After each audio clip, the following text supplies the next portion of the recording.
పడిపోయిన బలిపీఠాలు మళ్ళీ కడతారా? కూలిపోయిన ప్రార్థనా జీవితాన్ని పునరుద్ధరిస్తారా? దేవుని వాక్యాన్ని మళ్ళీ ధ్యానించడం మొదలు పెడతారా? ఇష్టంగా రండి, దేవుని పాదాలు పట్టుకొని క్షమాపణ కోరుకుందాం. రండి, నాతో ముఖాముఖి మాట్లాడావు తండ్రి. ఈరోజు స్పష్టంగా మాట్లాడావు. మొదట నాకుండినటువంటి ప్రేమ, భక్తి, ఆత్మీయత, ప్రార్థన, విశ్వాసము, ధ్యానం అన్నీ కోల్పోయాను. ఈరోజు ముక్కుసూటిగా నాతో స్ట్రైట్గా మాట్లాడినందుకు నీకు వందనాలు నా తండ్రి, వందనాలు వందనాలు అంటూ దేవుడు నీతో మాట్లాడితే దేవుని కృతజ్ఞతలు చెప్పు. మోకాళ్ళు వేసి అడుగు.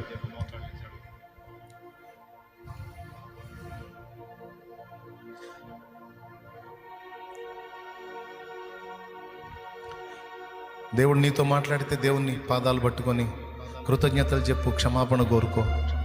నేను కూడా అడుగుతా క్షమాపణ. నేను అడగాలి. మనం శక్తివంతులమై నిలబడాలంటే ప్రార్థన. విశ్వాసం మనం అంతవరకు కాపాడుకొని ఉండాలంటే ప్రార్థన. విశ్వాసం గ్రోత్ అవ్వాలంటే ప్రార్థన. విశ్వాస బీజం అంతకంతకు మొలకెత్తాలంటే వాక్యం. ఒకదానికొకటి ఎంత లింక్ అయి ఉందో చూడండి. నీ ప్రార్థనా జీవితాన్ని చల్లార్చాడు వాడు. అందుకే నీ విశ్వాసం సన్నగిల్లింది. ఒకప్పుడు చూసిన దేవుని సూరకార్యాలు ఇప్పుడు చూడలేకపోతున్నావు నువ్వు. ఒకప్పుడు నువ్వు ప్రార్థించినప్పుడు జరిగిన అద్భుతాలు ఇప్పుడు జరగట్లేదు. ఒకప్పుడు నువ్వు ప్రార్థించినప్పుడు రోగులు స్వస్థత పొందారు, ఇప్పుడు ఆ స్వస్థత లేదు. కారణం విశ్వాసం బలహీనపడింది. కారణం ప్రార్థన లేమి. ఒకప్పుడు దెయ్యం గద్దిస్తే వెళ్ళిపోయింది శిష్యులు. ఒకప్పుడు ఒక్కడు గద్దిస్తే వెళ్ళిపోయింది దెయ్యం. ఇప్పుడు 9 మంది కలిసి గద్దించిన ఒక చిన్న పిల్లోడికి పట్టిన దెయ్యం వెళ్ళలా. ఎందుకు వెళ్ళలా? విశ్వాస విషయంలో బలహీనత. ఎందుకు వచ్చింది బలహీనత? ప్రార్థన లేమి. దేవుని పాదాలు పట్టుకుందాం. నేను ఒప్పుకుంటున్న దేవా, సైతాను నన్ను మోసం చేశాడు, దారి మళ్లించాడు. ప్రార్థన విషయంలో నిర్లక్ష్యం వచ్చేసింది. ప్రార్థన యొక్క ప్రాముఖ్యతను కోల్పోయాను. ప్రార్థనను నిర్లక్ష్యం చేశాను. ప్రార్థనా జీవితంలో చాలా చల్లారాను. నేను క్షమాపణ అడుగుతున్నాను. నన్ను మళ్ళీ ఒక్కసారి దర్శించినందుకు నీకు వందనాలు, వెలిగించినందుకు నీకు స్తోత్రాలు.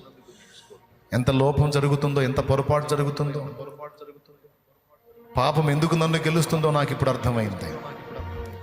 పాపం ఎందుకు నన్ను జయిస్తుందో నాకు ఇప్పుడు అర్థమైంది. ఆత్మీయతలో ఎందుకు చల్లారిపోయానో నాకు ఇప్పుడు అర్థమైంది. నేను సరి చేసుకుంటా దేవా. ఈరోజు నేను తీర్మానం చేసుకున్నా, సరి చేసుకుంటా దేవా. నేను సరి చేసుకుంటా. నన్ను బలపరచు, నీ దగ్గరకు ఆకర్షించు. సంతోషం వచ్చినా నీ పాదాల దగ్గరికే వస్తా, దుఃఖం వచ్చినా నీ పాదాల దగ్గరికే వస్తా. సంతోషమా దుఃఖమా కాదు, నాకు నువ్వు ముఖ్యము. నువ్వే కేంద్రంగా నడుస్తా ప్రభువా. నన్ను బలపరచు.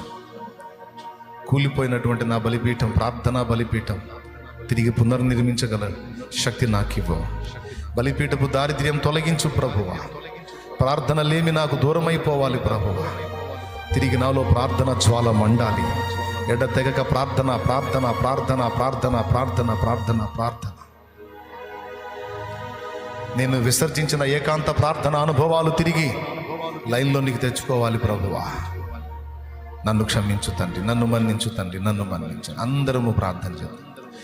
ప్రేమగల పరిశుద్ధ తండ్రి నీకు వందనాలు. ఇక్కడ ఉన్నవారు, లైవ్ ద్వారా ఈ మాటలు విన్నవారు ఎంతమంది ప్రార్థన విషయంలో సరిచేయబడ్డారో, హెచ్చరించబడ్డారో, పురికొల్పబడ్డారో, ప్రోత్సహించబడ్డారో, వాటి విలువలను గుర్తించారో నాయన. ఒక పక్క చూస్తుంటే ప్రకృతి వైపరీత్యాలతో, సమాజము ఘోరమైన పాపాలతో, వెచ్చలవిడి విశృంఖలత్వంతో, పరిశుద్ధుల హింసలతో ఒక పక్కన ఘోరమైన స్థితిలో కనపడుతుంది.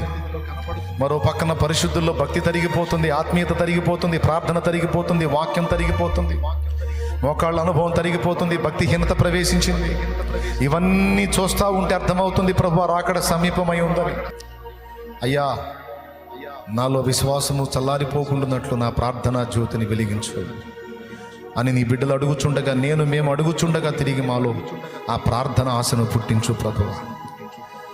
మా ప్రార్థనా జీవితము, వాక్య ధ్యానపు జీవితం సమస్యలను, ఆనందాన్ని ఆధారం చేసుకోకుండా నిన్ను ఆధారం చేసుకొని ఉండటానికి సహాయం వచ్చే విన్న మాటలు దుష్టుడు ఎత్తుకొని పోకుండా మా బిడ్డల హృదయాలలో ముద్ర ముద్ర ముద్ర వేయండి. మా హృదయంలో కూడా, నా హృదయంలో కూడా ముద్ర వేయండి.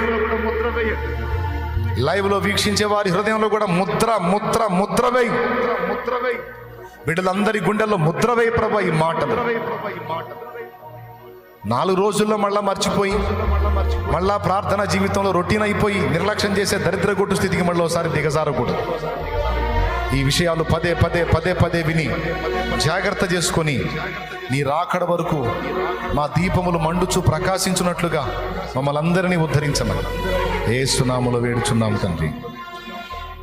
మన తండ్రి అయిన దేవుని ప్రేమ, అయిన ప్రియ కుమారుడు, మనందరి ప్రాణ ప్రియుడైన యేసయ్య శాశ్వత నిత్య కృప, పరిశుద్ధాత్మతోడి మనోహర దివ్య సహవాసం, సమాధానం సమకూడిన మనకు సకల పరిశుద్ధులకు సార్వత్రిక సంఘమంతటికి సదాతోడే మనందరం నిత్యత్వంలో చేరు పర్యంతం మనల్ని నడిపించును గాక. మన చేత నుంచబడిన నూనె ఆయన శక్తితో నింపి రోగుల గది వ్రాసి ప్రార్థించడం ద్వారా స్వస్థత చేకూర్చును గాక. ఎంతమంది ఎన్ని రకాల శ్రమల్లో, శోధనలో, బాధల్లో, వేదనలో, ఇరుకుల్లో, ఇబ్బందుల్లో, అప్పుల్లో, ఆవేదనలో ఉన్నారో ఆ పరిస్థితులన్నింటిలో నుంచి బిడ్డలు యేసు నామములో విడుదల పొందుదురు గాక. ఎవరికి అది అవసరమో వారికి ఉంచగలవు, ఎవరికి అవసరం లేదో వారికి తీసివేయగలవు. సమస్తము నీ చిత్తమునకు, నీ చేతికి అప్పగించుకుంటూ బిడ్డలందరినీ మీ దయకి అప్పగించుకుంటూ ఈ మాటలు మళ్ళా మళ్ళా మా చెవుల్లో మారుమ్రోగేటట్టు చేయము.